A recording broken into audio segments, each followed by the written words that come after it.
Novo Testamento, lição número 4.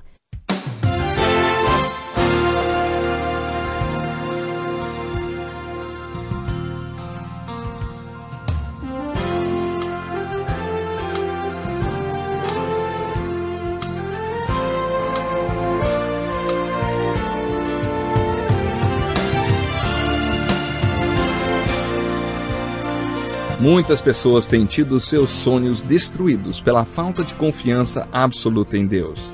A Bíblia está repleta de exemplos de grandes sonhos cumpridos para a glória de Deus. Encontro com a Palavra é um programa escrito pelo Dr. Dick Woodward e narrado por Pastor Edson Bruno. Ouça e descubra verdades que lhe ajudarão no seu dia a dia. Com você, Pastor Edson Bruno.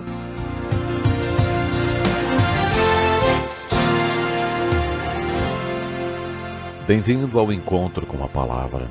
Esse programa é parte de um estudo panorâmico de toda a Bíblia, do Gênesis ao Apocalipse. O propósito desse curso é que você tenha uma visão geral da Bíblia antes de estudar cada um dos seus livros individualmente. No programa de hoje continuaremos a estudar o primeiro dos 4 evangelhos, o Evangelho de Mateus. Há 2 coisas que eu gostaria de pedir a vocês antes de começarmos. Primeira, observe qual foi a estratégia de Jesus no Evangelho de Mateus. Já comentamos que Jesus foi um homem com uma missão. Ele sabia exatamente qual era a sua missão e cumpriu-a totalmente. No Evangelho de Mateus vemos que Jesus não foi apenas um homem com uma missão e uma visão de qual era ela. Ele foi um homem que tinha uma estratégia para a implementação dessa missão. Para ver no Evangelho de Mateus a estratégia de Jesus, observe quantas vezes Mateus conta que Jesus levantou seus olhos, olhou para as multidões com todos os seus problemas e compadeceu-se delas. De acordo com o Evangelho de Mateus, o olhar de Jesus para as multidões era estratégico. Vemos o primeiro registro disso no capítulo 4 de Mateus. Jesus estava ministrando para milhares de pessoas nos montes aos arredores do mar da Galileia. Quando Jesus olhava para essas multidões, ele via todo tipo imaginável de problemas. Hoje nossos problemas recebem nomenclaturas específicas, né? Doença mental, perturbações de guerra, doenças terminais e velhice e fraqueza. Essas pessoas estão fora do nosso foco e, muito frequentemente, nem pensamos nelas. Elas também estão fora dos nossos pensamentos. Naqueles dias, quando Jesus olhou para as multidões, ele viu estampados nos rostos das pessoas todos os seus problemas. Também está registrado que Jesus teve tanta compaixão delas, que chorou. O grego sugere que todo o seu corpo soluçou quando ele chorou pelas multidões e por seus problemas. Em Mateus 4, é a primeira vez que essa estratégia padrão aparece. Continuando a leitura, observamos que quando Jesus viu as multidões, subiu ao monte. O Monte das Bem-aventuranças, no mar da Galileia, onde acredita-se Jesus pregou seu sermão, e de lá ele foi para um monte mais alto. Em Marcos 3,13, conta-nos que Jesus fez um convite a algumas pessoas para que o seguissem para um outro monte, no qual imaginamos que tenha sido muito importante, e que ali houve o primeiro retiro espiritual cristão. Quando Jesus se reuniu com aqueles que tinha convidado, deu o seu ensinamento registrado em Mateus 5, 6 e 7, chamado de Sermão da Montanha, um dos discursos mais importantes de Jesus. A estratégia do ensinamento do Sermão da Montanha era simplesmente essa.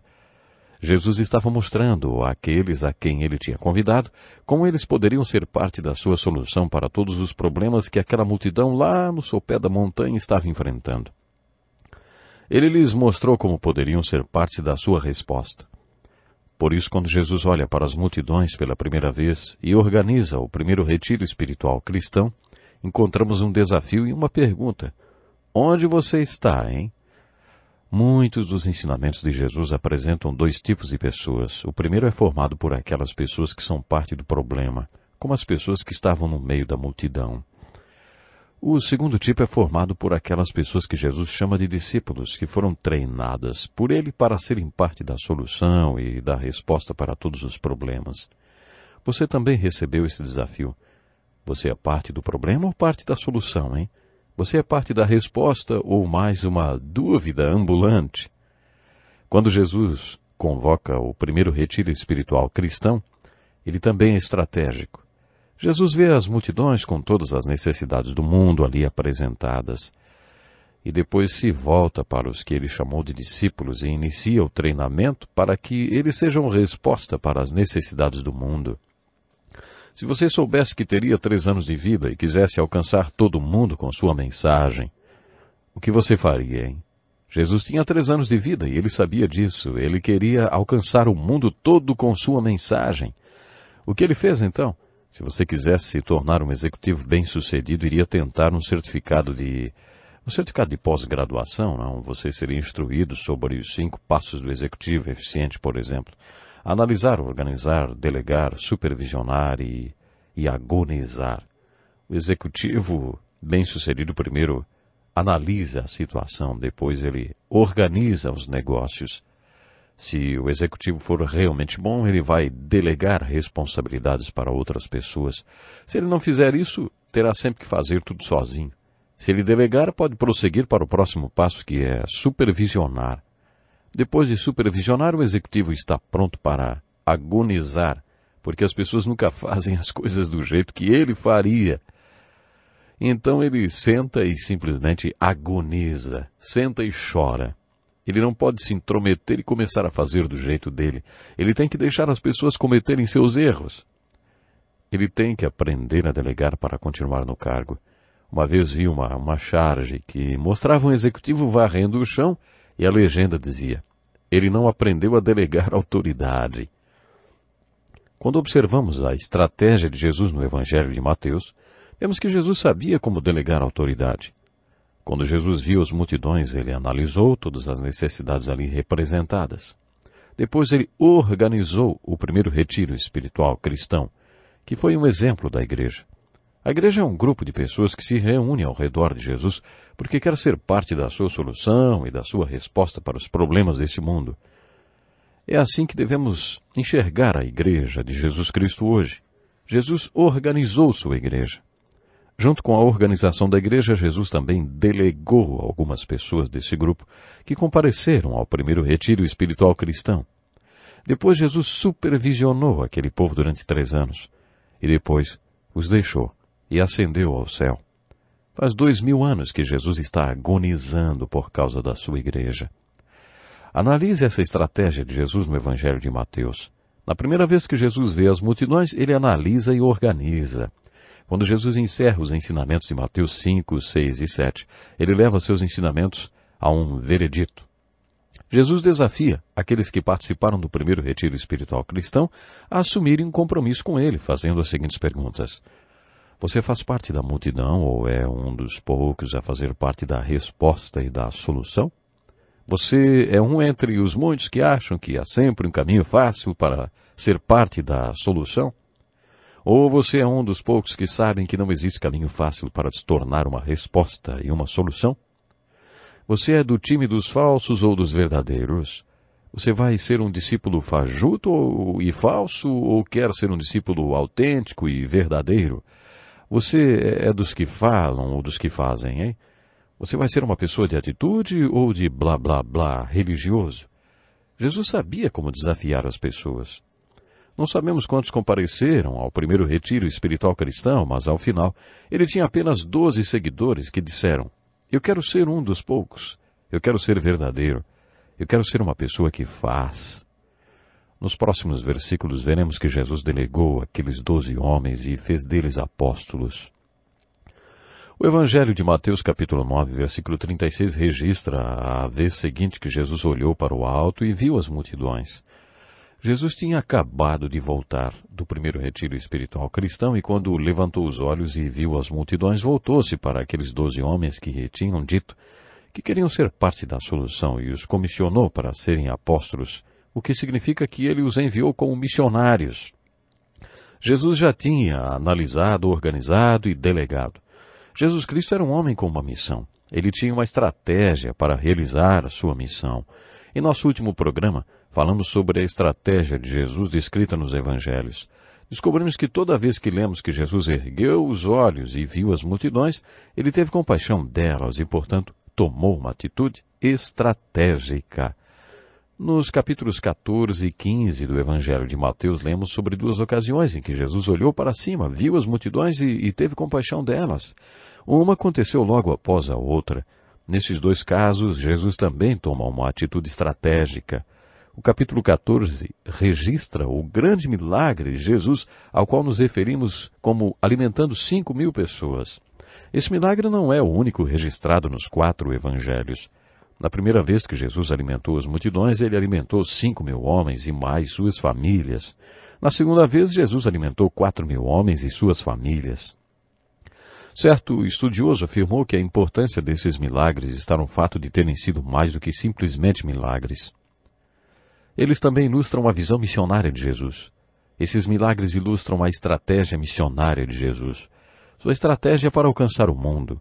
Na primeira vez que Jesus olhou para as multidões, elas representavam o mundo.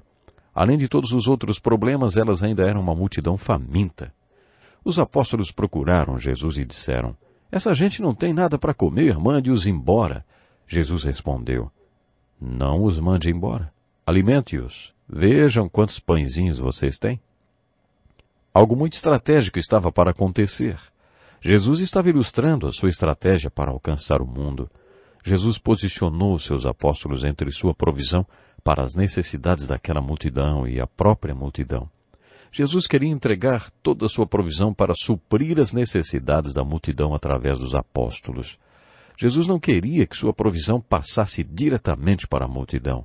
Ele queria que fosse das suas mãos para as mãos dos apóstolos e deles para a multidão. Você acha que esses 2 milagres da alimentação dos 5 e dos 4.000 foram 2 milagres registrados nos 4 evangelhos e repetidos no Evangelho de Mateus, porque representam uma visão missionária? É a estratégia de Jesus para alcançar o mundo perdido com o seu evangelho da salvação? Pense nesses milagres.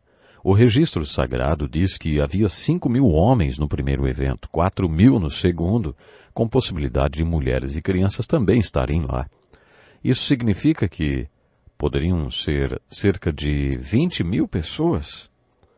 Você conhece alguma coisa sobre a indústria de restaurantes ou de alimentação? Qual seria a quantidade necessária de pão e peixe para alimentar 20.000 pessoas, hein? Você acha que Jesus sozinho ficou segurando todo esse pão e peixe em suas mãos? Você acha que seria possível que 12 homens pudessem segurar em suas mãos todo esse alimento de uma só vez? Parece óbvio que esse milagre tenha acontecido enquanto o pão e o peixe iam passando das mãos de Jesus para as mãos dos 12 e depois para as mãos da multidão. Não esqueça que Jesus disse: "Não os mandem embora, alimentem a multidão. Quanto de comida vocês têm?" Foi então que André encontrou um menino que tinha levado seu almoço, 5 pães e 2 pedacinhos de peixe. André trouxe esse menino e seu almoço para Jesus e disse: "Encontrei esse menino que trouxe um lanche, mas o que é isso para toda essa gente?" Jesus pegou os pães e os peixes do menino, abençoou-os e os deu aos 12 que passaram para a multidão. Quando foi que esse milagre da multiplicação ocorreu? Quando os apóstolos tiveram fé para começar a distribuir o lanche que o menino tinha trazido para uma multidão de até 20.000 pessoas. Foi aí que o milagre começou a acontecer. Esse milagre é semelhante ao que Jesus realizou transformando a água em vinho. Esse milagre está registrado no 2º capítulo de João. Jesus e sua mãe foram convidados para uma festa de casamento e quando o vinho acabou, a mãe de Jesus lhe disse: "Eles não têm mais vinho." É como se ela estivesse dizendo: "Faça alguma coisa." Jesus reagiu como se não fosse fazer nada. Mas sua mãe disse aos empregados: "Façam tudo o que ele lhes disser." Os potes vazios podiam comportar de 80 a 120 litros. E Jesus disse aos empregados: "Encham os potes com água." Assim que os empregados terminaram de encher esses potes com água, Jesus disse: "Agora levem um pouco ao encarregado da festa." Jesus já estava mandando servir o vinho e provavelmente os empregados pensaram: "Ah, tá bom. Quer dizer que vamos ter que servir essa água que ele mandou a gente pôr nos potes, é isso?" O desafio de Jesus parecia ser: comecem a servir e a água se transformará em vinho. Depois que eles serviram o vinho, o encarregado da festa chamou o noivo e disse: "Todos servem primeiro o melhor vinho e depois que os convidados já beberam bastante, o vinho inferior é servido. Mas você guardou o melhor até agora, hein?" Esse foi um grande milagre. Mas quando esse milagre aconteceu, hein? Quando é que a água transformou-se em vinho? Quando os empregados serviram a água. Quando obedeceram em fé, eles creram. E quando os pães e os peixes se multiplicaram? Quando os apóstolos tiveram fé para crer que aqueles 5 pães e os 2 peixinhos poderiam alimentar milhares de pessoas. Quando eles obedeceram em fé, aí o milagre aconteceu. A estratégia de Jesus ilustrada nesse milagre foi: Jesus Cristo veio a esse mundo como Salvador. Jesus falou para o rabino em João capítulo 3 que ele é o único Salvador de Deus, a única solução de Deus, o único Filho de Deus. Jesus quer ser essa solução para o mundo. Ele quer passar essa salvação para o mundo através dos seus discípulos, através da sua igreja para o mundo perdido. Isso quer dizer, através de pessoas como você e eu. Jesus podia ter alimentado a multidão de qualquer outra maneira. Mas, por que ele passou o alimento para os discípulos para que eles passassem para a multidão? Porque Jesus queria nos mostrar o que significa satisfazer as necessidades do mundo através da sua igreja, através do seu povo. Jesus tinha analisado, organizado, delegado e agora estava supervisionando. Enquanto o alimento estava sendo distribuído, Jesus estava lá, supervisionando, para ter certeza de que aquela provisão iria de suas mãos para as mãos dos discípulos e delas para o povo necessitado deste mundo carente. Observe que esse padrão se repete no Evangelho de Mateus e culmina com o grande comissionamento, no capítulo 28. Durante 3 anos, Jesus tentou passar esse princípio para os apóstolos. Eles estavam estrategicamente posicionados entre Jesus e as multidões, e toda a provisão de Jesus para as multidões passava das mãos de Jesus para as dos apóstolos, para depois chegar às multidões. Jesus enfatizou pela última vez esse princípio quando fez o grande comissionamento registrado no último capítulo de Mateus. Jesus tinha sido crucificado e ressuscitado quando reuniu os apóstolos mais uma vez e lhes diz para irem para a Galiléia. Antes de ser crucificado, Jesus havia dito que os encontraria na Galiléia. Você faria planos para se encontrar com alguém se soubesse que seria executado? Jesus disse que os encontraria na Galiléia, e os apóstolos se lembraram disso quando ouviram que ele tinha ressurgido. 500 discípulos foram para a Galiléia e receberam de Jesus o grande comissionamento. Foi-me dada toda a autoridade nos céus e na terra, disse Jesus. Portanto, vão e façam discípulos de todas as nações, batizando-os em nome do Pai, do Filho e do Espírito Santo, ensinando-os a obedecer a tudo que lhes ordenei, e eu estarei sempre com vocês, até o fim dos tempos. Todos os evangelhos terminam com esse comissionamento e o livro de Atos, que é o livro histórico da igreja, começa com o grande comissionamento, mostrando-nos que os discípulos realmente foram a todas as nações da terra. Eles fizeram discípulos, batizaram, ensinaram a eles tudo o que Jesus tinha lhes ensinado. No dia do Pentecostes, quando surgiu a igreja com todos aqueles sinais e maravilhas, Pedro disse: "Vocês sabem quem fez tudo isso acontecer? Jesus, o homem que vocês crucificaram, que ressuscitou e está sentado à direita do Pai." Mais uma vez, Jesus estava supervisionando e agonizando por causa da sua igreja. Ele ainda faz isso.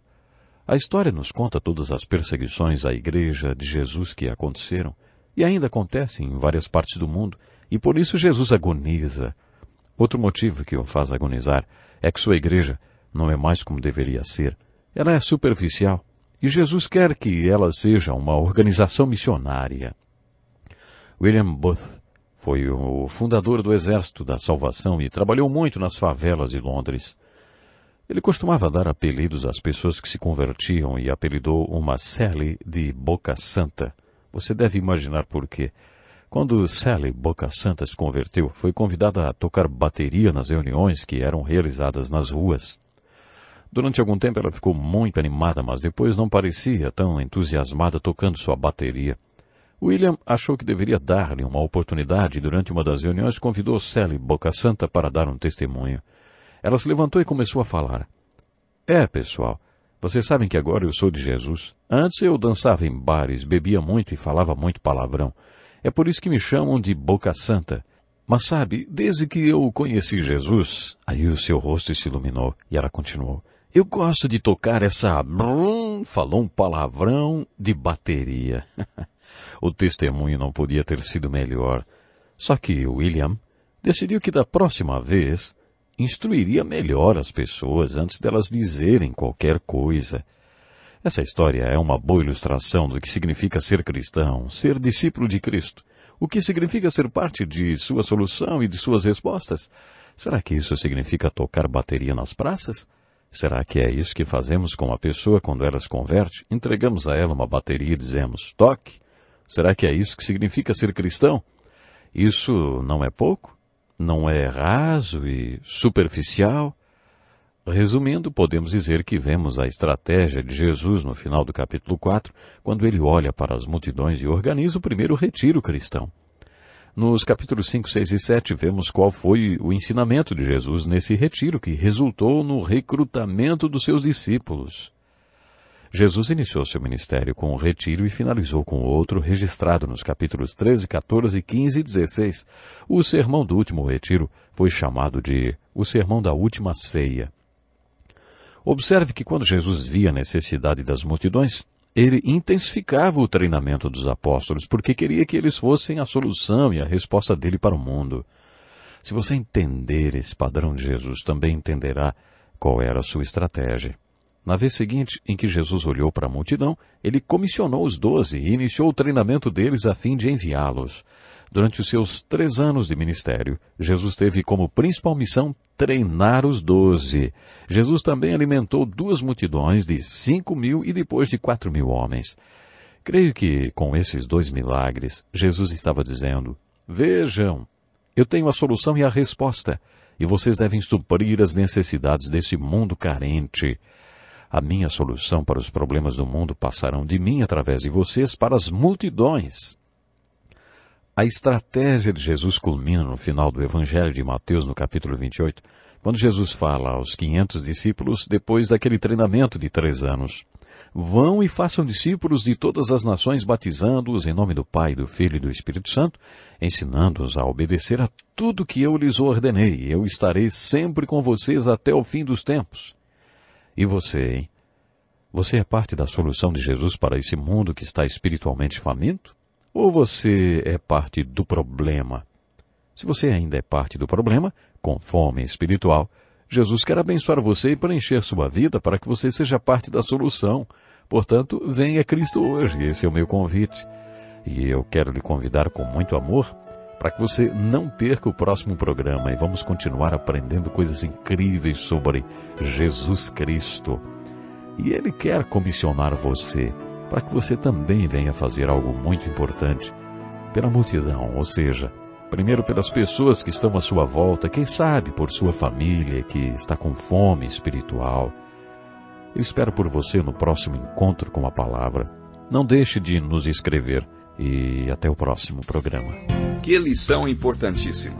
Obrigado, pastor Edson Bruno. Prezado ouvinte, coloque em prática o que você ouviu aqui. Sem dúvida,